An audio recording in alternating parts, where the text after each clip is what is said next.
Hello friends, ఎవరైతే ఎంసెట్ 2021 కి prepare అవుతున్నారో వాళ్ళందరికీ కూడా అన్అకాడమీ వాళ్ళు బెస్ట్ ప్లాన్స్ అనేది ఇవ్వడం జరిగిందండి. అండ్ మనకి మల్టిపుల్ బ్యాచెస్ కూడా ఎవ్రీ మంత్ లాంచ్ చేయడం జరుగుతుంది. ఎవరైతే అన్అకాడమీ క్లాసెస్ అవైల్ చేసుకోవాలనుకుంటున్నారో వాళ్ళందరూ కూడా కింద డిస్క్రిప్షన్ లో లింక్ క్లిక్ చేసినట్టయితే మీకు పేజ్ ఓపెన్ అవుతుంది. అందులో ప్రోమో కోడ్ దగ్గర PA2020 అని ఇచ్చినట్టయితే మీకు 10% డిస్కౌంట్ వస్తుంది సబ్స్క్రిప్షన్స్ లో. అండ్ అలాగే ఫ్రెండ్స్, మనకి అన్అకాడమీ లెర్నింగ్ యాప్ కూడా మనకి ప్లే స్టోర్ లో అవైలబుల్ గా ఉంది. సో ఫ్రీ ఆఫ్ కాస్ట్ మీరు మొత్తం క్లాసెస్ గానీ టెస్టులు గానీ అన్ని కూడా మనకి ఫ్రీగా అవైలబుల్ గా ఉన్నాయి. సో అవన్నీ కూడా మీరు ఫ్రీ ఆఫ్ కాస్ట్ చూడొచ్చు, నేర్చుకోవచ్చు కూడా. సో మీరు ప్లే స్టోర్ లోకి వెళ్ళండి, అన్అకాడమీ అని కొట్టినట్టయితే మీకు అన్అకాడమీ లెర్నింగ్ యాప్ మీకు కనిపిస్తుంది. దాన్ని డౌన్లోడ్ చేసుకోండి. డౌన్లోడ్ చేసుకున్న తర్వాత ఫర్దర్ ప్రాసెసింగ్ దగ్గర మీకు కోడ్ అనేది అడగడం జరుగుతుంది. ఆ ప్రోమో కోడ్ దగ్గర PA2020 ఇచ్చినట్టయితే మీరు ఏవైతే ఈ ఫ్రీ క్లాసెస్ గానీ టెస్ట్ గానీ ఉన్నాయో మన సబ్స్క్రైబర్స్ అవ్వచ్చు, వ్యూవర్స్ అవ్వచ్చు, యాక్సెస్ చేసుకోవచ్చు అనమాట. అండ్ అలాగే ఏమున్నాయి ఒకసారి ఇందులో బ్యాచెస్ చూసేద్దామండి. So masters batch for EAMCET అని చెప్పి మనం స్టార్ట్ చేశారు.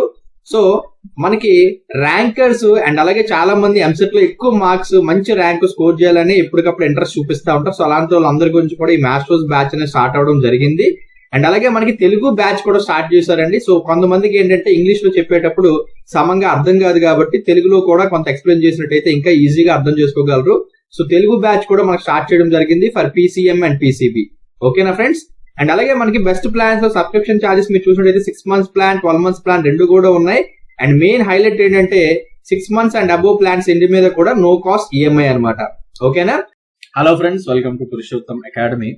సో చాలా మంది మన వ్యూవర్స్ అవ్వచ్చు, సబ్స్క్రైబర్స్ అవ్వచ్చు, ఎవరైతే ఇప్పుడు ఏపీ ఎంసెట్ ఆప్షన్ ఎంట్రీ ఏదైతే ఉందో దానికి అటెండ్ అయ్యారో వాళ్ళందరూ కూడా అడుగుతున్న ఒకే ఒక క్వశ్చన్ ఏంటంటే, సార్ ఏదైతే మనకి ఫస్ట్ కౌన్సిలింగ్ లో సీట్ అలాట్ అవుతుందో సెకండ్ ఫేజ్ కౌన్సిలింగ్ కనుక అటెండ్ అయినట్టయితే ఆ సీట్ క్యాన్సిల్ అయిపోతుందా అని చాలా మంది అడుగుతున్నారు అనమాట. ఓకే, సో దానికి సంబంధించి ఇప్పుడు ఈ వీడియో నేను మీ ముందు తీసుకొస్తున్నాను. చాలా మంది కమెంట్స్ లో నాకు వచ్చిన క్వశ్చన్ ఏంటంటే, will the seat allotted to me in the first counselling be cancelled if I attend the second phase counselling in AP EAMCET? And my answer is no. Okay, ఒకసారి చూసేద్దామండి. So your allotted seat in the first round of counseling will not be cancelled if you participate or attend in round 2. So మీరు second phase counselling attend అవ్వడం వల్ల మీ first phase లో ఏదైతే మీకు seat వచ్చిందో ఆ సీట్ అయితే క్యాన్సిల్ అవ్వదు. బట్ ఇక్కడ ఒక కండిషన్ ఉంది. ఏంటి అంటే, మీరు సెకండ్ ఫేజ్ కౌన్సిలింగ్ లో అటెండ్ అయినప్పుడు మీకు గనక సీట్ గనక అలాట్ అయినట్టయితే సెకండ్ ఫేజ్ లో మీ ఫస్ట్ రౌండ్ లో వచ్చిన సీట్ ఆటోమేటికల్ గా క్యాన్సిల్ అయిపోతుంది అనమాట. ఓకేనా? మీ డౌట్ క్లియర్ అయిపోయిందని అనుకుంటున్నాను. సో సెకండ్ ఫేజ్ మీరు అటెండ్ అవడం వల్ల అయితే సీట్ క్యాన్సిల్ అవ్వదు, కానీ సెకండ్ ఫేజ్ లో సీట్ వస్తే మాత్రం డెఫినెట్ గా ఫస్ట్ ఫేజ్ లో సీట్ అయితే క్యాన్సిల్ అయిపోతుంది.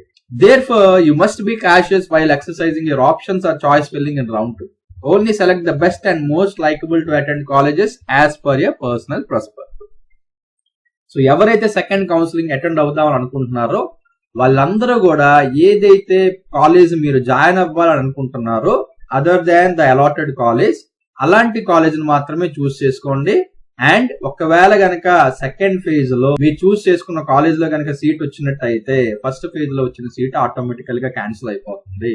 సో చాలా జాగ్రత్తగా సెకండ్ ఫేజ్ కౌన్సిలింగ్ లో మీరు ఆప్షన్స్ పెట్టుకోవాల్సి ఉంటుంది అనమాట. ఓకేనా?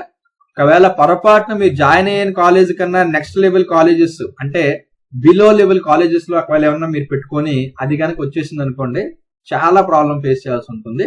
సో సెకండ్ ఫేజ్ ఎవరైతే వెళ్ళాలనుకుంటున్నారో చాలా జాగ్రత్తగా ఆలోచించి మీరు వెబ్ ఆప్షన్స్ పెట్టుకోవాలి.